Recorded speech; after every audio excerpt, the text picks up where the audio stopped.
Welcome to episode number 252, where I'm speaking with Ayurvedic chef Divya Alter about snacking. We talk about having awareness around snacking. Do you really need a snack, or is it something else? We talk about the problem with ultra-processed snacks, and we talk about the general principle of good snacking and give lots of snacking ideas for the seasons. So please stay tuned.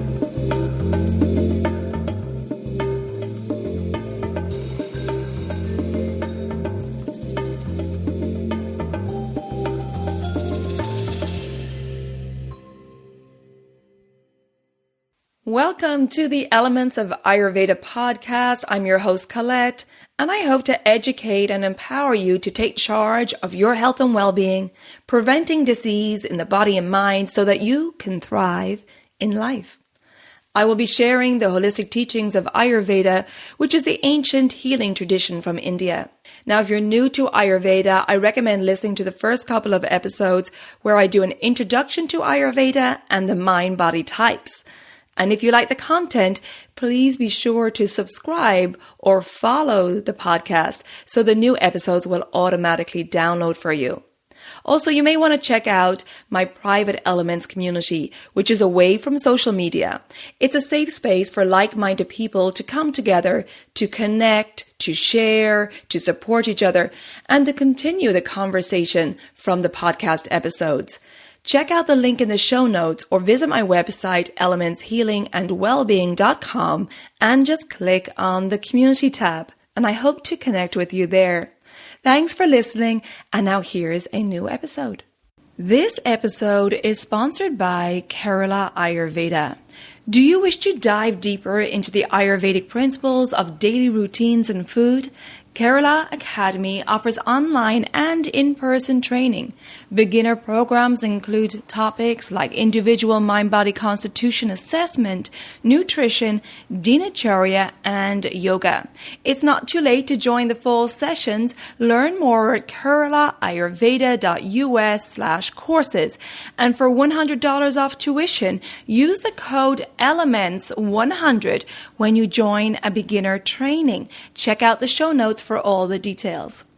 Welcome back to the Elements of Ayurveda podcast, and today I'm very happy to welcome back Divya Alter, who is a certified nutritional consultant, educator, and chef in the Shakya Vansiya Ayurveda tradition.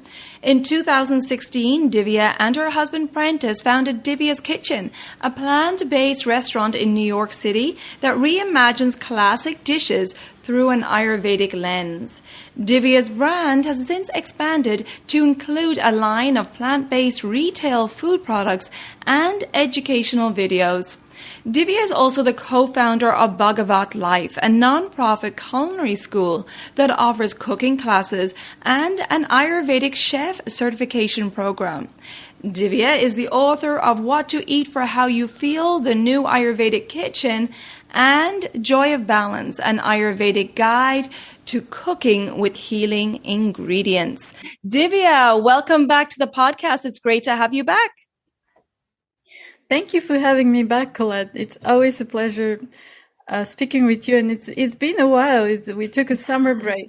Yes, it has been a while, and you've been busy, so I look forward to talking about later on what you've been working on, because I know you've been very busy producing lots of amazing content and exciting things coming.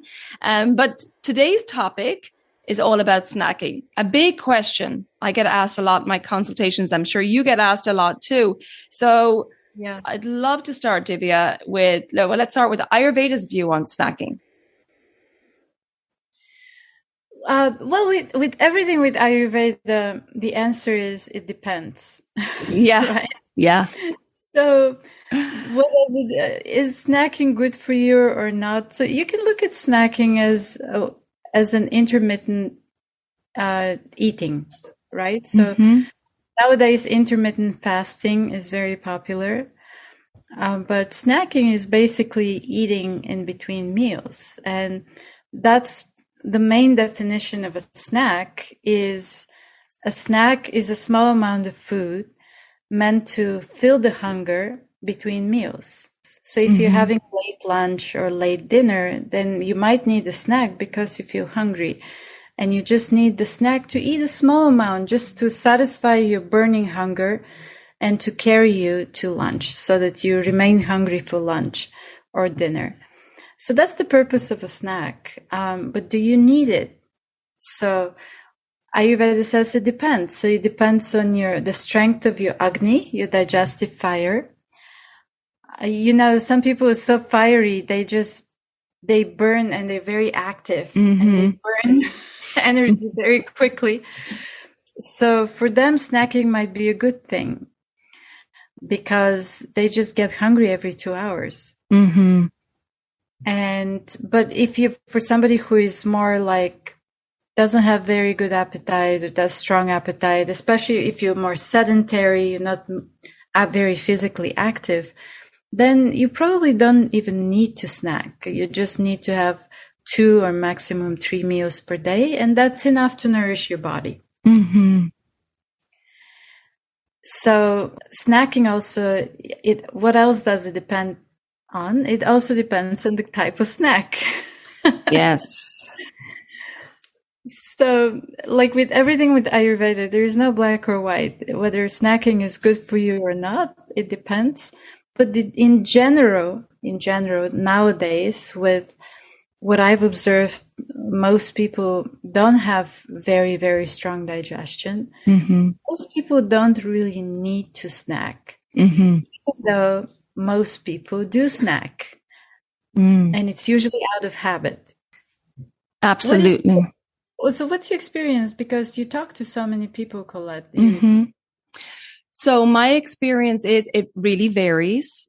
For some people, I find that their snack is too big and it means that they're not hungry. Say their mid-afternoon snack is too much. So then they're not hungry for dinner, or that their meals aren't sufficient enough to satiate them, or that they're emotionally eating is a big one. Eating for stress or suppressing emotions.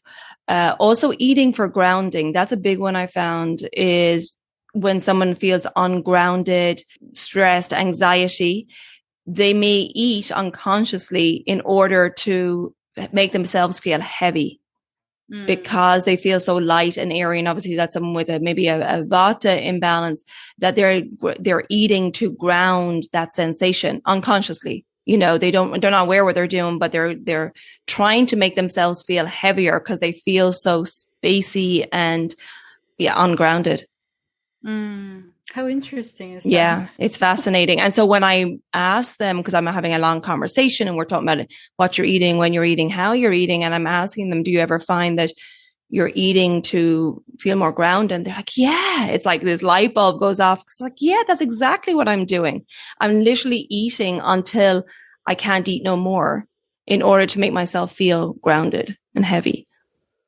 Yeah. And usually I've done this too. I have to admit, I do this either I would, if it's emotional or I'm traveling and there's not much options, and I would sometimes almost like eat like snacks for dinner or something. Okay. Yeah. Like I would, like my snacks would kind of replace a meal, which is not a healthy habit. And I don't do it often, but sometimes I do it. But I notice that when I eat for grounding, especially if I'm traveling and I eat those snacks, I get this really dull feeling in my stomach because snacks are usually dry. Yes.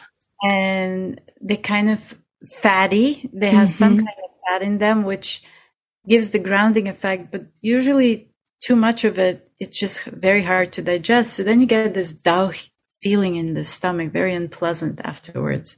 Exactly. And sometimes those snacks, along with being dry as well, they can be crunchy, because especially if there's anxiety there or worry or stress, that the person may seek out a crunchy snack in order to kind of release that stress that's building up. And there may be craving a crunchiness, and then that dryness can aggravate vata further, and it can cause all other sorts of issues as well. Yeah. I mean, I was just back at home in Bulgaria, and I noticed some of my family members, they would just they think it's harmless snacking, right? It's just such a habit. Yeah. Let's talk a little bit about the doesn't even have to be emotional, I think. It's just a habit to pop things in your mouth while you're watching TV or while you're driving. Or prepping the kids' lunches or dinners, or making dinner, maybe just eating as you're going along. Right. Yeah. So that's a whole other problem that can arise from snacking while you're cooking. But the thing is,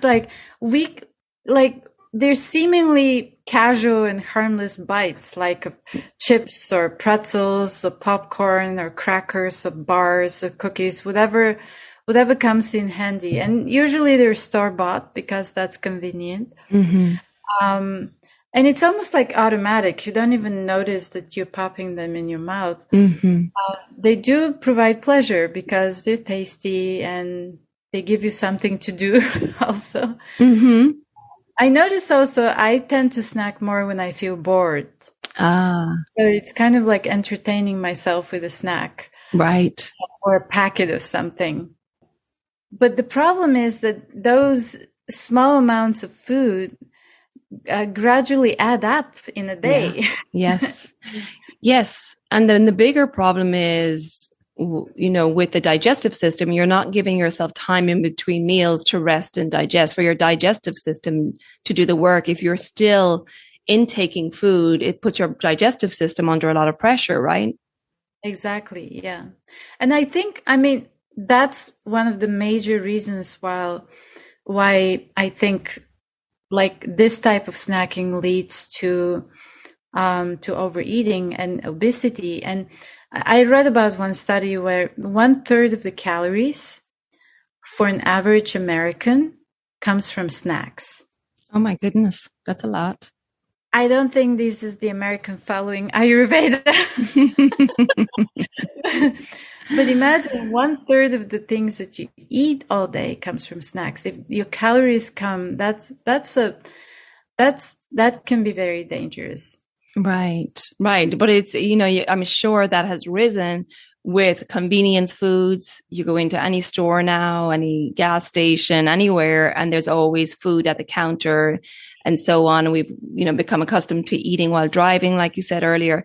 So with the rise of convenience and ultra processed foods, I'm sure that there has been a rise in snacking as well. Yeah. And a rise in disease. An article, a study just came out, was published yesterday, I think. And the title was regular consumption of ultra-processed foods has proven to lead to cancer. Yeah. And it's like, duh. We knew this so many years. We knew this all along.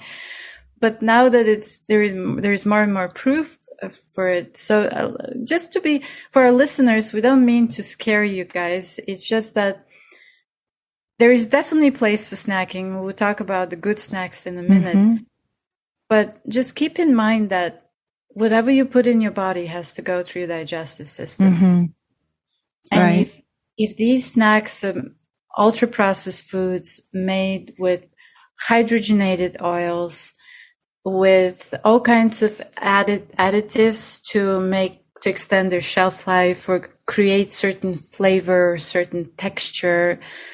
Some company says, the crunch of this waffle or whatever it may be is exceptional. You get the crunch, but the crunch doesn't come naturally.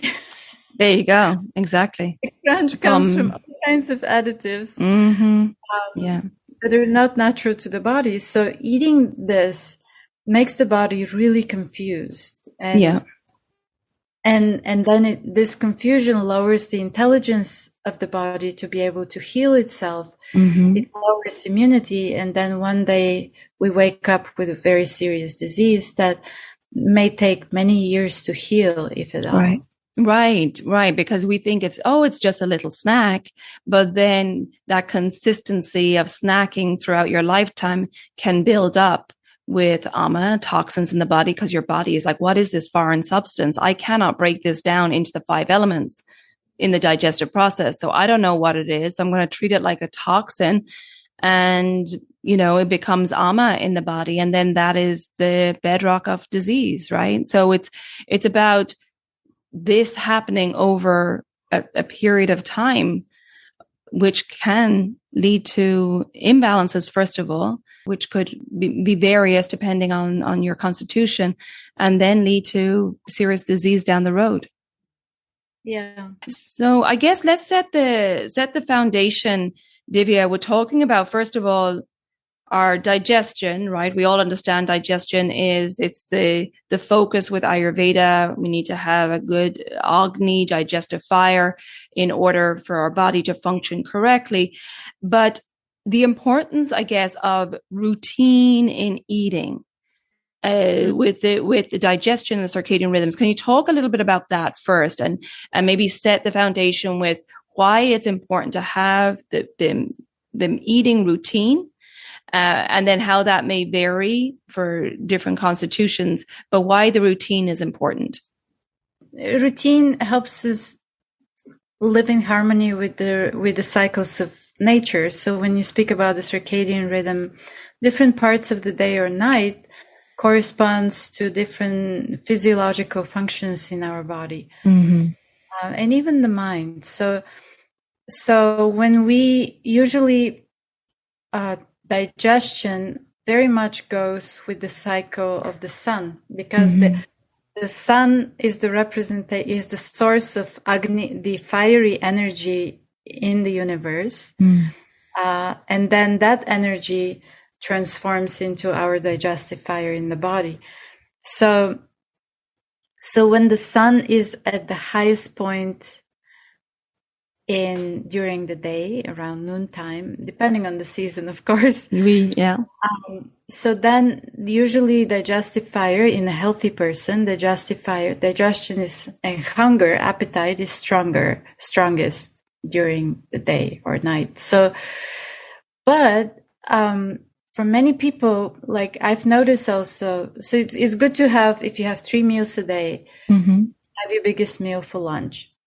Have a light breakfast, light dinner. But if you have weak digestion, for example, it's called manda agni, like sluggish, slow digestion.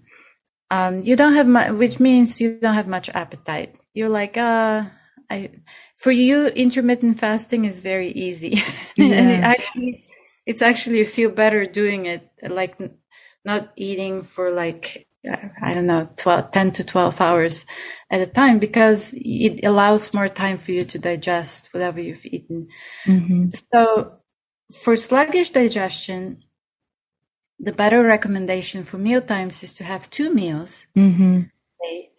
Like one will be like a brunch between 10, 11 o'clock. That will be your first meal. And then you have an early dinner.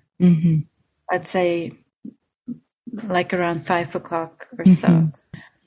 And it works really well. Like I noticed during the summer when it's so hot and if your body overheats and you kind of you don't feel like eating. When you feel that's slowed down. You feel hot, but your digestion is slow. So switching to this regimen in the summer, especially, it's very helpful. I find it very helpful to have this today. So usually what I do is I would have a snack between the 2 meals, and it's usually like a piece of fresh fruit. That's seasonal. Yeah, absolutely. Yeah, I definitely find that when it's been extremely hot this summer, my digestion is so much weaker in regards, like I just have a lack of appetite. Especially in the evening. So I found that served me well as well, just having 2 meals and a snack and fruit at that. So the main thing is that eat when you're hungry and don't eat when you're not hungry. Exactly. That is the best rule of thumb. And then for people, some dosha types, some constitution types have a very weak sense of hunger. So it's really important to have awareness of your hunger For example, a person with a high Vata constitution may have a short hunger window. So they may be hungry for maybe 15, 30 minutes, but if they work through that hunger window, then the hunger can subside, right? Yeah. So, or a kapha person may, love to snack and may never tune in to that real sign of hunger. Obviously, Pitta normally has a high digestive fire, so they're ravenous a lot. But again, it varies from person to person. But what I'm saying here is to be really aware of your hunger, and is this really hunger, or is this thirst? Because thirst can be sometimes confused as hunger if we're not well hydrated. But really drawing that awareness, like, am I really hungry? Or is this thirst, or is this something emotional? Yes. So I think that's really important. If you notice you're snacking a lot, just bringing awareness to that before you go grab the snack, tune in to what's really going on. Yeah. And if you notice that, oh, I'm really eating, this is emotional eating I'm doing right now. I'm not really hungry, but I need to relieve my stress. So, if you have that need and you want to overcome the habit, because I used to have that habit when I was much younger. I don't have this anymore. So it's completely possible to overcome this habit. I agree. I used to overeat a lot and eat massive meals and double portions, but through Ayurveda, and I think through consistent cleansing and being aware of how much I really need, it's completely shifted my mindset in regards to eating, and just being aware of what I truly need. And I no longer have those cravings or that emotional eating.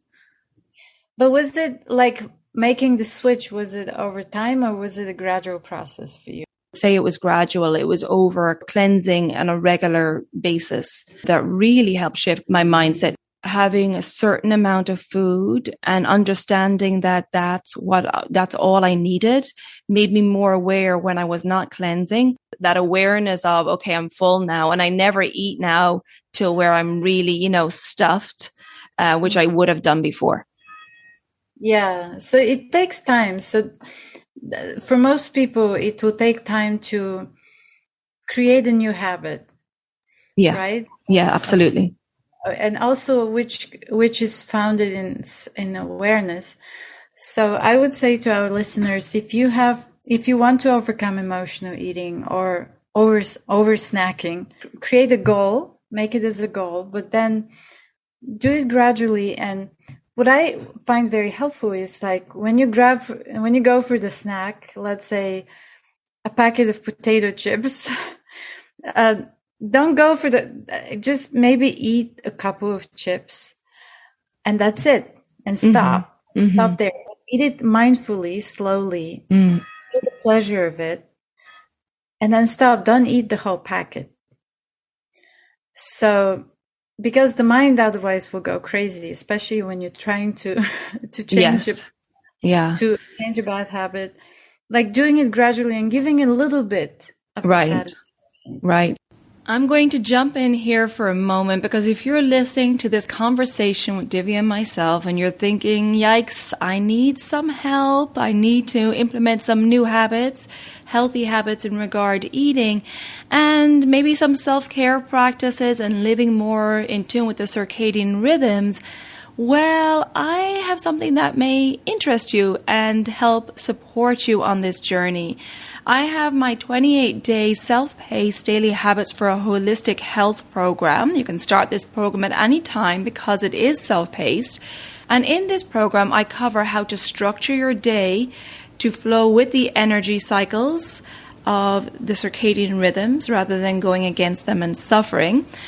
I talk about the mental gunas or qualities and how to maintain positive mental health and managing stress and anxiety and so on.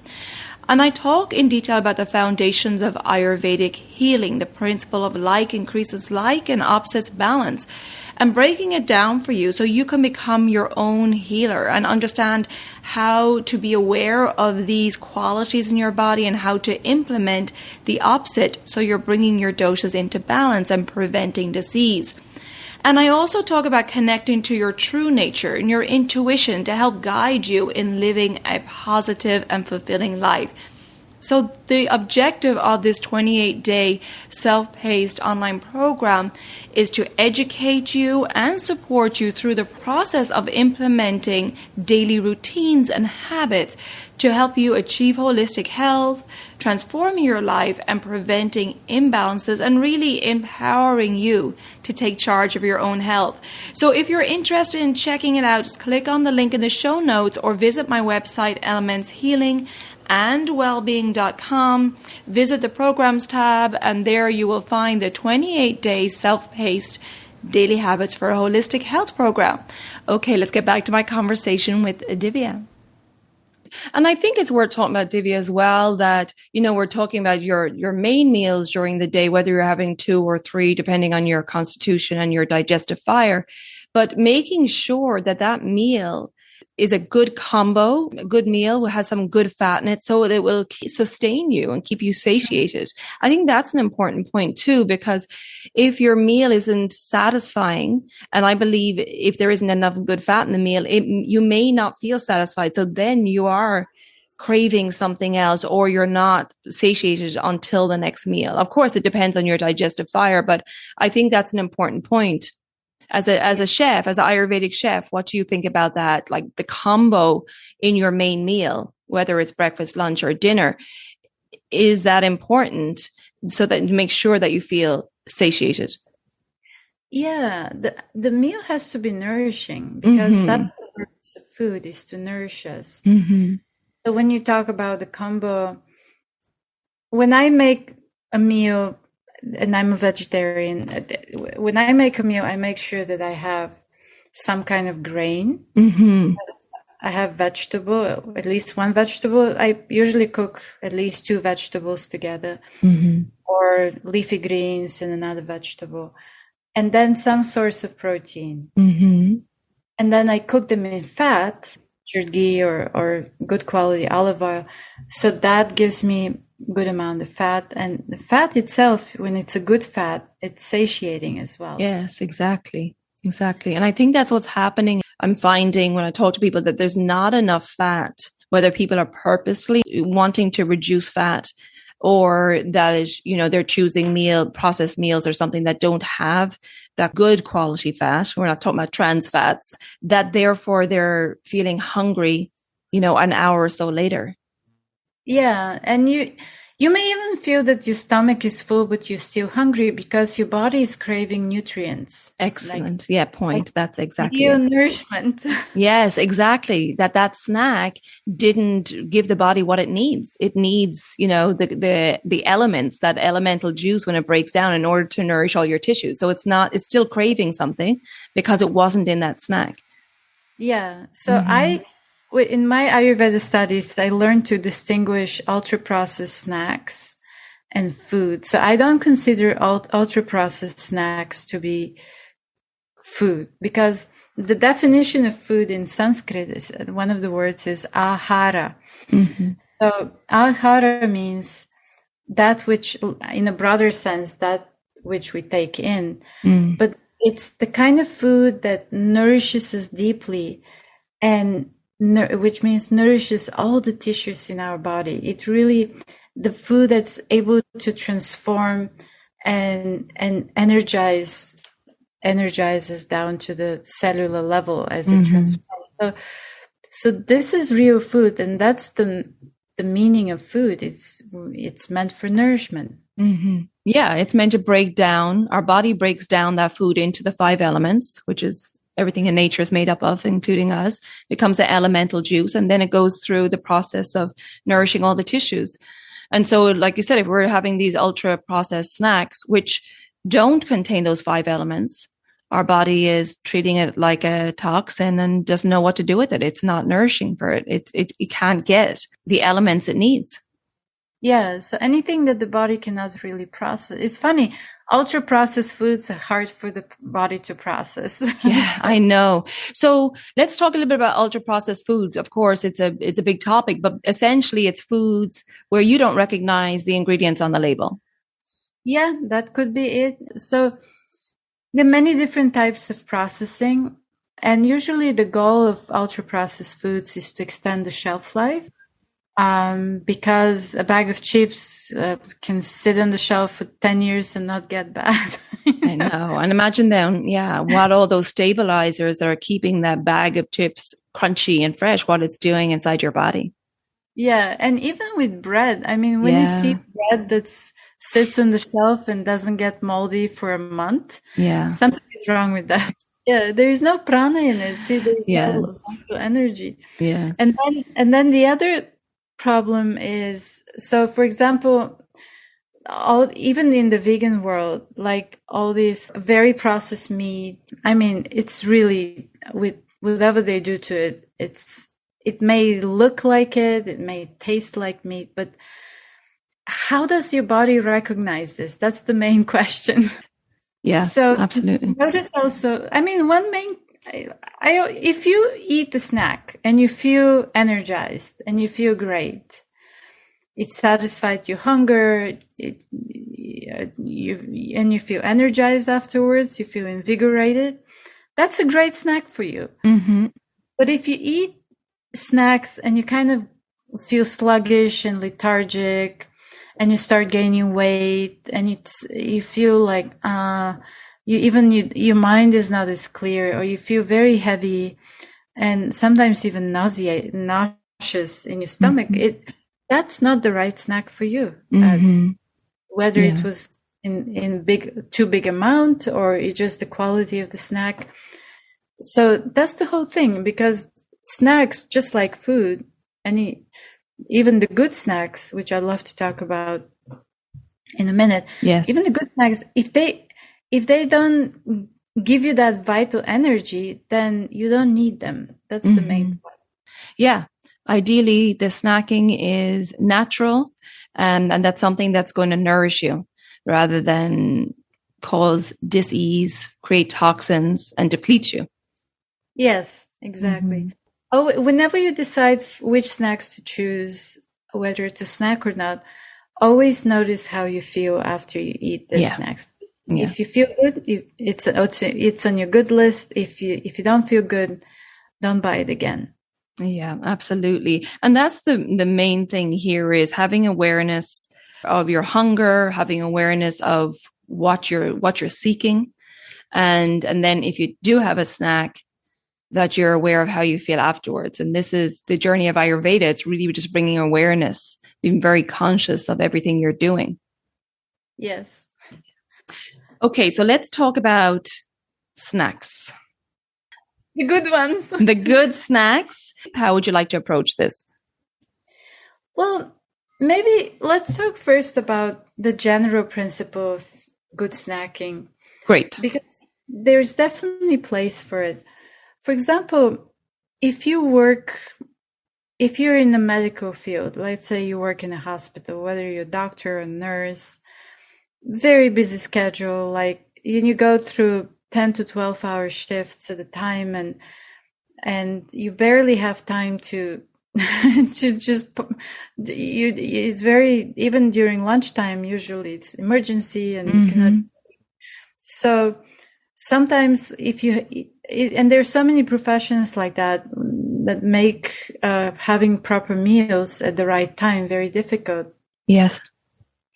So this is when good quality snacks can come in handy, because you're hungry, you don't have 15-20 minutes to sit down and have a good nourishing meal, but you need to eat something.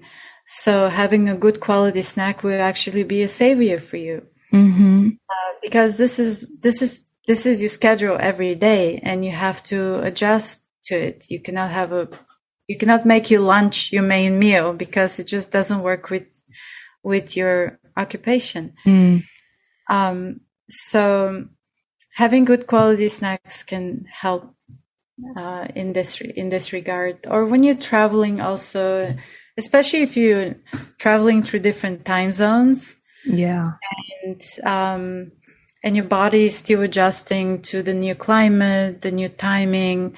You might need to have some snacks just to kind of, while you're fully acclimated. to the new place. So Mm-hmm. there's always, or if you just gave birth, or if you're pregnant, you'll be snacking like crazy. Exactly. Or breastfeeding. Yeah, absolutely. Yes, Yeah. Yeah. yes. These are there are many instances in which snacking is actually recommended Mm-hmm. and necessary. But always remember that snacks are a small amount of food meant to fill the hunger gap between meals.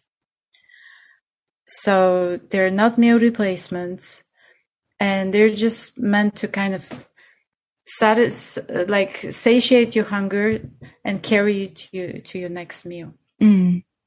Yeah, absolutely. Like if we think of a meal in Ayurveda is recommended as what can fit in your two hands cupped together twice, right? So like a small bowl full of food. Whereas a snack, obviously depending on what it is, should just maybe be a cup. And of course that may vary from person to person and their hunger levels, but it shouldn't be a big bowl full of food. Yes, yeah. So that's also helpful actually to have like the visual quantity of it, right? Mm-hmm. It's a small amount. Exactly. So in terms of, I would love to know what your favorite good snacks are, Colette. Sure.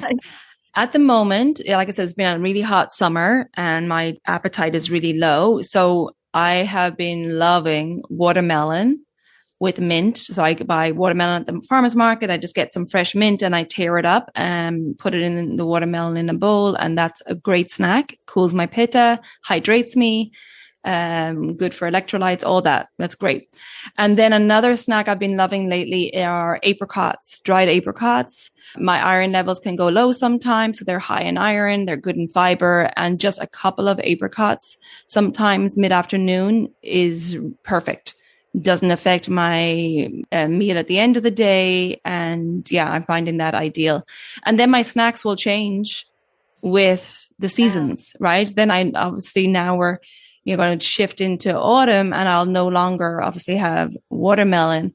And I'm trying to think what snacks in autumn. I even love, like, if it's really cold, having some kind of milky drink, like a golden turmeric milk or something with plant-based milk and some spices. I think that's perfect sometimes mid-afternoon because my digestion will be stronger in the cooler weather and I need something warm to keep me going until dinner time. And I find that's perfect.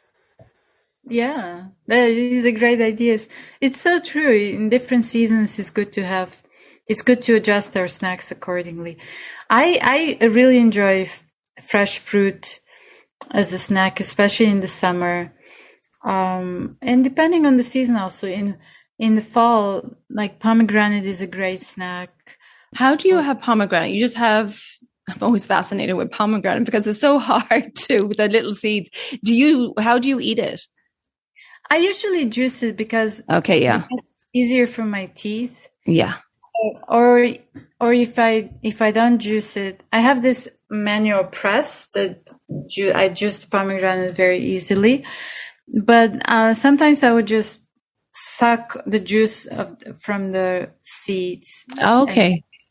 And then spit out the actual seed because they're very astringent and they can be very complicated. But the juice is great. Yeah, that's a great snack.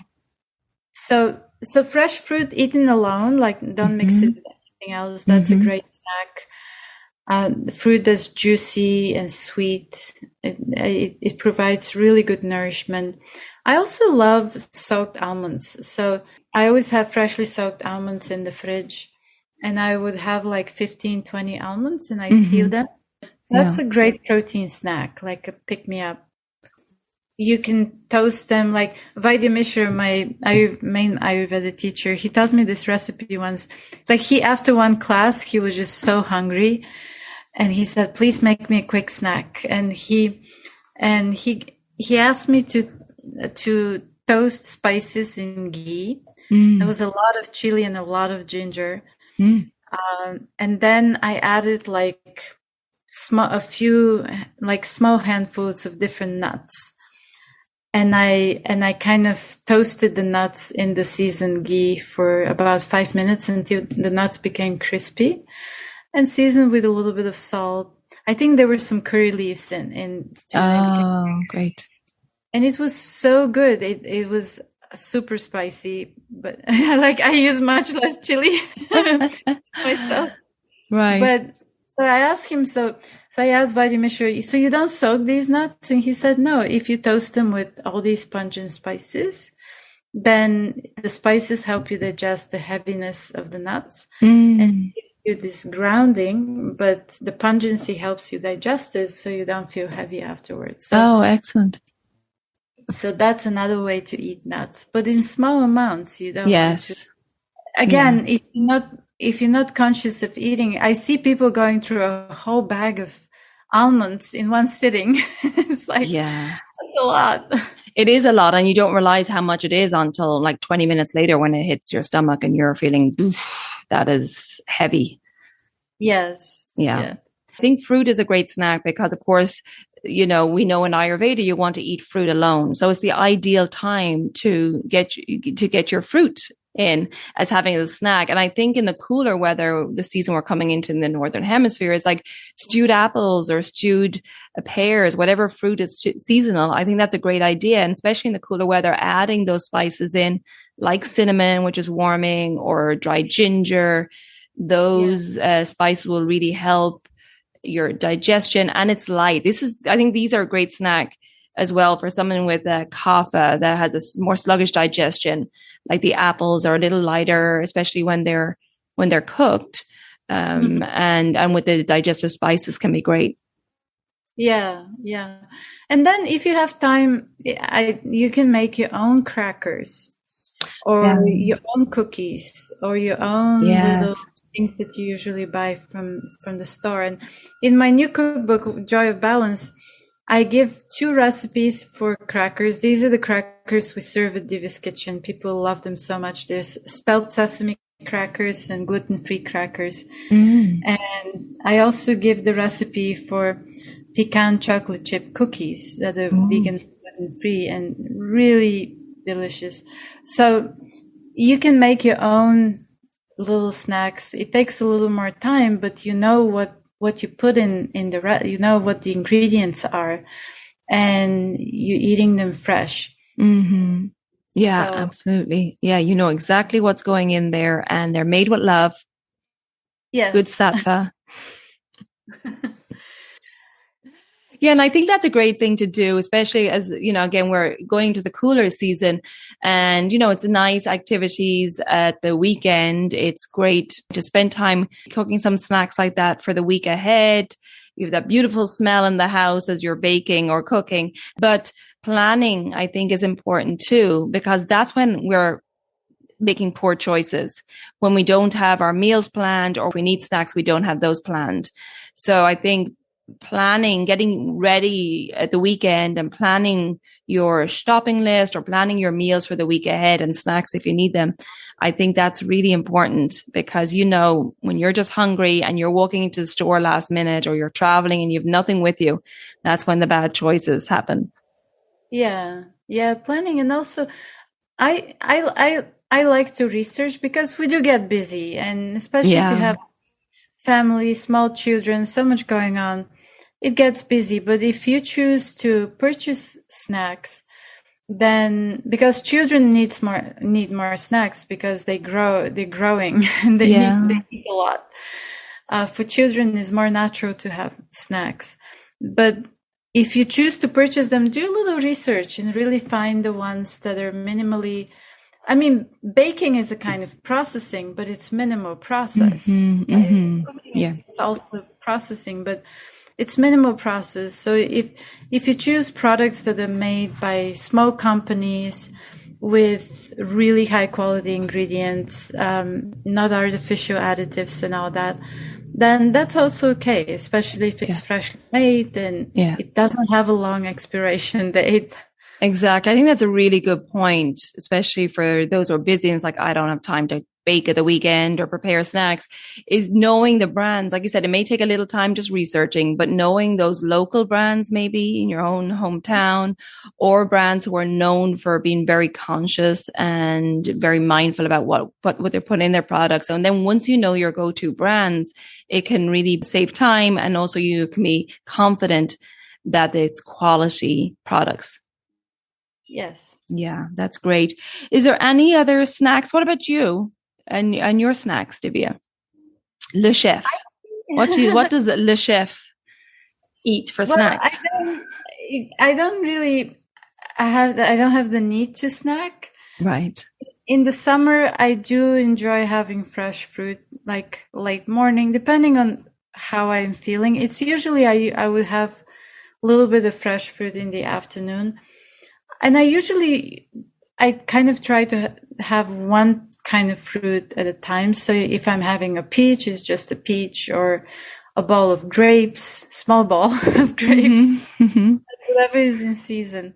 But that will be I enjoy having a bowl of fresh fruit, a small bowl of fresh fruit as a snack. I just, like when you consciously try to train your body to get hungry at the same time every day, then at some point, then you usually get hungry at the same time, so that when you become more regulated like that, then I don't even think about snacking. Again, it may take time for you to regulate, and the more you regulate your meal timings and avoid unnecessary snacking, you also notice you don't get constipated anymore. Yeah. Bowel movements are regular. You may even get thirsty at the same time. It's like your body becomes a lot more regulated. Yeah. And then you really feel that your body is supporting what you're doing. It's not going against your purpose. I agree. The body loves a routine. And as well, just I want to make a point. We talked about making sure that the meals you are eating are a good combination, has some good fats in there to keep you satiated, that obviously are balancing for your constitution, but also that you're eating mindfully. And we did a whole episode on this previously, but it's worth mentioning again that when you are eating, that you're just eating, that there's no other multitasking going on, that you're just focused on the food. Because how many times have you either drank something or you've eaten something and you're like, oh, did I eat that? Because you were doing something else and it's mindless. So I think when that happens, that we actually don't register the same level of fullness, or because we've just been distracted. Yeah. Mindful snacking also. Mindful snacking. Yes. Be aware and be mindful. Again, just thinking about when you're going for a snack, or sometimes we can find ourselves automatically at the cupboard or the fridge. Think about, okay, what am I feeling? What am I craving? What does my body need? And is it a snack or is it something else? Yeah. It could be a hug or some kind words that is craving. It's so true. But you're not getting it, and because food or snacks give us instant pleasure. Yeah. So we're like, oh, thank you. But then a few minutes later or an hour later, you're craving it again. So, yeah. So if you're experiencing this, please don't blame yourself. Don't feel guilty or anything like that. Just lovingly approach it from a different angle. It's like, oh, so it's not. So I need something else. So find what that else is and give it to yourself, because then you find more satisfaction. And then you also, many times when we have this emotional kind of snacking, we struggle with overweight or with high blood sugar or other issues that are diet related. So, but the main thing is that whatever habits you try to change, just do it lovingly. Don't punish yourself. 100%. Yeah, that's a very good point. There should be no shame, blame. It's just curious about what you're doing and like awareness and curiosity, and just follow that curiosity and see what is behind this action or this snacking. It's the overall journey of self-realization in Ayurveda. You know, it's like the curiosity about why am I choosing this? Am I really hungry? Is it an emotion? Is it another need? Is it hydration? It's just fun to have that curiosity and the awareness and the consciousness in every action that you're doing. Yeah. And sometimes what will come out of it, what you'll get out of this awareness can be very surprising to you. Yeah. Pleasantly surprising. Yeah. No, it can be fascinating because it can lead to a whole unpeeling of different layers and lead to lots of other things as well on the journey. And we know it's a journey, so doesn't happen overnight, but the awareness is that catalyst for things starting to shift. Yes. I love it, Colette. I really love when you always bring the deeper meaning behind a seemingly superficial issue that we're addressing. Thank you for that. I just love it. I love the deep conversations, Divya. That's why I love talking with you. But listen, Divya, before we finish up here, because I know I need to let you go, you mentioned your new book, The Joy of Balance. I want you to tell us more about that. And I know you've been really busy. So tell us what's been going on in the world of Divya.com. Divya, yeah. So, yes, my new cookbook, Joy of Balance, an Ayurvedic guide to cooking with healing ingredients. That's the full title of it. The release date is September 27th, and it's available for pre-order on wherever books are sold, also on our own website, divyas.com. And I'm very excited about it because this is a book organized by ingredient. So I take you on a journey of learning about the different properties of each ingredient and when to eat it, when not to eat it, depending on how you're feeling or what you need, how to cook it, where to source it. And then I give you recipes with the featured ingredient. And it's such an interesting way to deepen your relationship with food. I'm very excited about it. It's a beautiful book. It's really beautiful photos and layout, and I can't wait for my readers to get it and to receive their feedback and to see how they like the recipes or everything else. Beautiful. A lot of hard work went into this book. Yes. Yes. It's been a long process, but I can't wait to see the finished result. Yeah, and I have actually a section on snacking in Joy of Balance. Great. Also meal portions and a few other things that may help my readers, those who are struggling with like difficult eating habits. It may help you overcome those. That's my hope. Awesome. Yeah, so with the book, we're also releasing 5 masterclass videos.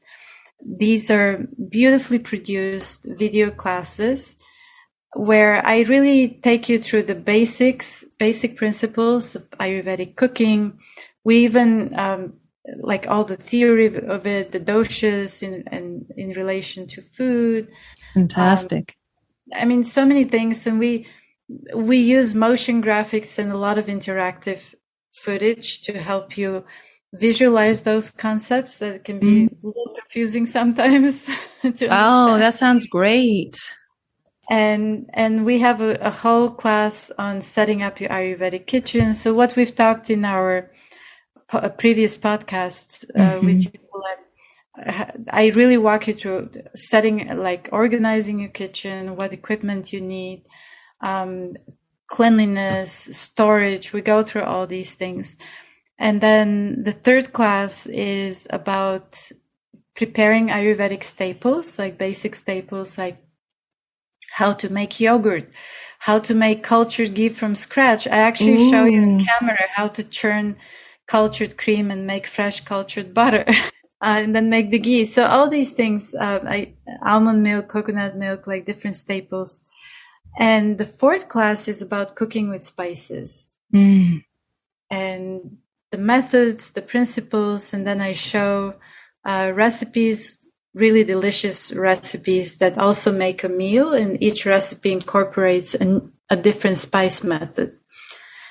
So yeah, spice blends. I show you how to make different types of spice blends, spice pastes. I mean, wow. And then the fifth class, that's a single class called Seasonal Cooking with Ayurveda. And what I love about it was a big challenge producing it, and we spent so many months on the post-production because my husband and I, we're perfectionists. In the sense that we want to provide the best learning experience. Absolutely. So it turns out to be really, I think I'm very proud of it, of everything the way it came out.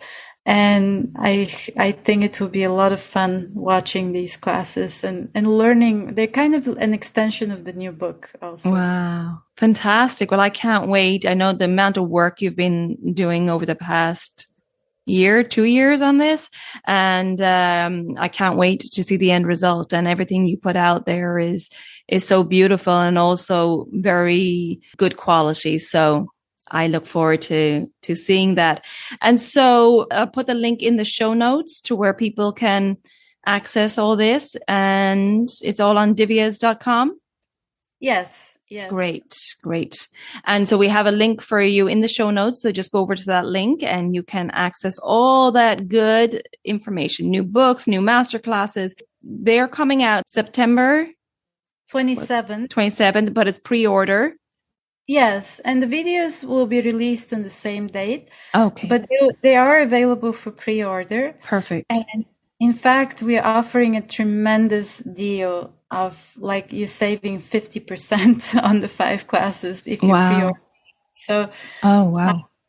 So it's a great deal if you wanted to catch at a really good price. Definitely worth doing it. Okay, so go on over to the show notes. I'll put the link there for you. Divya, it's so good to be back chatting with you, and thank you for all this amazing work you're putting out there. You and your husband are just doing amazing work and really spreading this amazing wisdom, and such needed. People have so many questions about Ayurvedic cooking and just getting comfortable with it and really understanding it. And your recipe books and also these classes seem like they'll really help demystify some of that information. I truly hope so. And thank you for your kind words, Colette. Yeah, you're doing an amazing work too. And helping so many people one-on-one. You really help bring the practical application of Ayurveda into people's lives, into their own setting, not just in some, hypothetical way, but you really guide them in a very custom and personalized way. And I so appreciate it takes a lot of patience and compassion to do that. I love it. I love getting to know somebody and getting to know how they are in their life, and then tailoring and customizing the information to that. That's what I love to do. So we each have our passions, right, and our skills, and that's the whole purpose with this Ayurvedic and yoga path, is finding that lights you on fire and go do that and be of service in the world in that way. So we're fortunate to have found what we're passionate about, and we're fortunate to have the ability to be able to bring that in the world. So we're being of service, but also feeling fulfilled in our own lives, right? Yeah. Yeah, it's a beautiful thing. I'm very grateful to have this opportunity to do it. So Divya, thank you so much. Come back and visit us again soon. Thank you. I appreciate every minute spent with you. Thank you everybody for listening. Until next time, take good care of yourself and good luck with all the launches. Thank you. Bye-bye. Bye for now. I hope you enjoyed that conversation with Divya. Please check out the show notes for all the links mentioned in this episode. If you think this episode will be helpful to family or friends, please share it with them so we can spread this wisdom of Ayurveda.